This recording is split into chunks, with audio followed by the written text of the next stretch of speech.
Hi everyone, I'm Liam.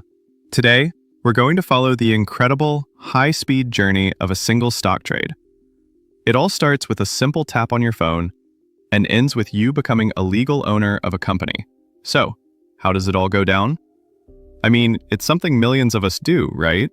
You see a stock you like, you pull up an app, and you hit that little green button. It feels so simple, almost like magic. But what's really going on behind that screen? You know that feeling of instant ownership? It's kind of a brilliant illusion. The truth is, you've just kicked off this incredibly complex and fascinating journey, connecting you to a global financial network, and it all happens in the blink of an eye. Okay, so here's our roadmap. First, we'll peek behind the curtain at the magic behind the tap. Then, we'll walk through placing your order and see how a match is found in this massive global auction. After that, we'll look at how it all gets made official, and finally, what it really means to call yourself an owner. So let's pull back that curtain. The entire process, all that magic, it begins the second you decide to act. It begins when you place your order. Okay, so placing an order.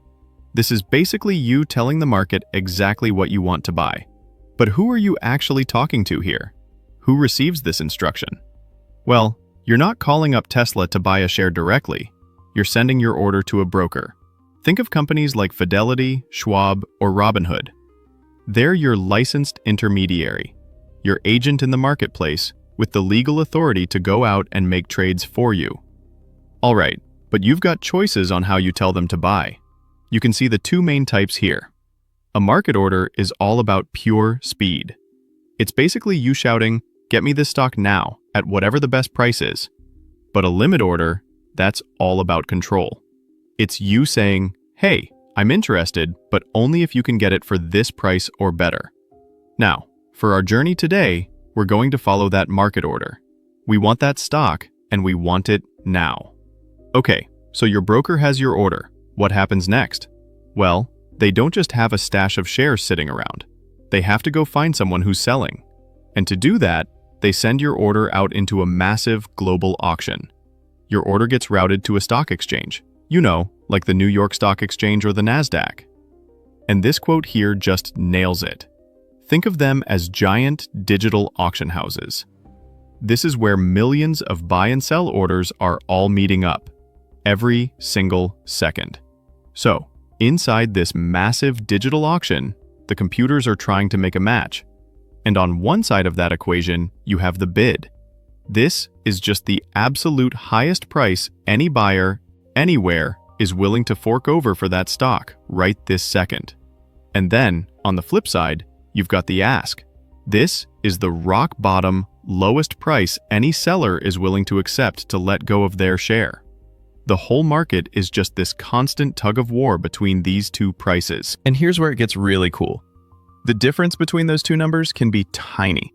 So let's say the highest bid is $49.98, and the lowest ask is exactly $50. That little 2-cent difference, that's the bid-ask spread. It's like the tiny space where all the action happens. So how does your order fit into all this? Well, you placed a market order, remember? So it hits the exchange and bam! The system instantly pairs you up with that best ask price, our $50 seller. And just like that, a match is made. The trade is executed. We're talking fractions of a second. This is the moment you see the numbers change in your app. Okay, so the trade happened in a blink. It feels like you're done, right? Well, not quite. The journey isn't over. Now comes the really critical part, making it all official. This is the behind-the-scenes work that really makes it yours. This whole behind-the-scenes process is called settlement. It's basically the official paperwork, the part where the money actually changes hands, and the legal ownership of that share gets officially transferred over to you. And there's a timeline for this. It's called T+1. T is just the trade date, the day the match happened. Then, +1 means 1 business day later. These big, neutral companies called clearinghouses make sure your money goes to the seller and their share officially comes to you. So yeah, the trade feels instant, but this step is what makes it legally real. So once it's all settled, where does this share actually go? It doesn't get mailed to you. It's held electronically. in your name, right there in your brokerage account. This keeps it safe and makes it super easy for you to manage it or sell it later on. And that's it. The journey is complete. A whole whirlwind of activity, all started by you tapping a button. So after all that, what do you actually have to show for it? What do you really own now? All right, let's do a quick flyby of that journey one more time. You placed an order with your broker, it shot over to an exchange, it got matched up with a seller using that bid-ask system. The trade happened instantly, and then it all became legally official just one day later. And this is maybe the biggest takeaway of all.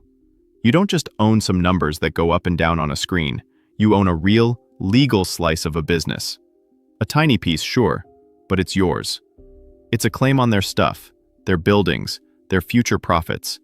It can even mean you get a say in how the company is run. So now you know. Every single share has this hidden, super fast journey behind it. And that kind of leaves us with one final thought, right? Now that you know about the incredible, complex machinery behind that simple tap, what does being an owner really mean to you? I hope you enjoyed the video. Don't forget to hit that subscribe button. See you in the next one. Take care.